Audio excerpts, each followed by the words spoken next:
Millions of Americans navigate the confusion over the stalemate in Washington. Leaders from both parties, they are trying their best to place the blame on the other side of the aisle. Kelsi Thorud on the strategy behind the spin. On the first day of the government shutdown, Democrats and Republicans both came out in full force to blame the other for the stoppage. Our troops are not getting paid starting today because of the Chuck Schumer wing of the Democratic Party. This Republican shutdown will hurt people in their health care. It'll hurt our air traffic controllers and their ability to protect us in the skies.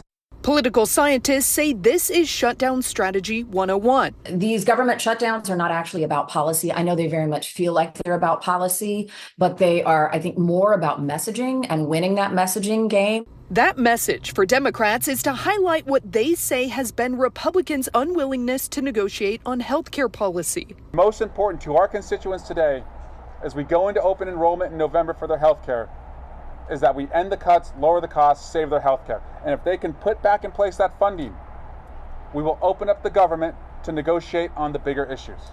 The Chuck Schumer AOC wing of the Democratic Party shut down the government because they said to us, we will open the government, but only if you give billions of dollars of funding for health care for illegal aliens. That's a ridiculous proposition. Jason McDaniel, an associate professor in the Department of Political Science at San Francisco State University, says historically it has been the party who initiates the shutdown who's blamed for it.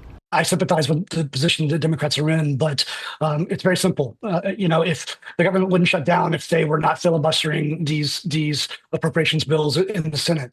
Caroline Heldman is a political scientist at Occidental College. She agrees with Jason that the Democrats could take a hit short term, but says the reason they are taking this drastic step now is to try and win the long game.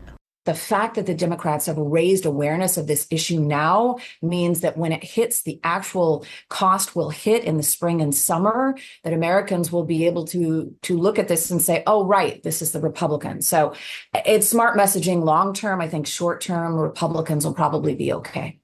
But no matter what the strategy is, Caroline and Jason say a shutdown like this is risky for both parties because it impacts everyday Americans. Especially things like air traffic controllers, perhaps shutting down airports, a lot of government employees being furloughed and out of work. This could backfire on both parties in the sense that it just is further evidence of dysfunction.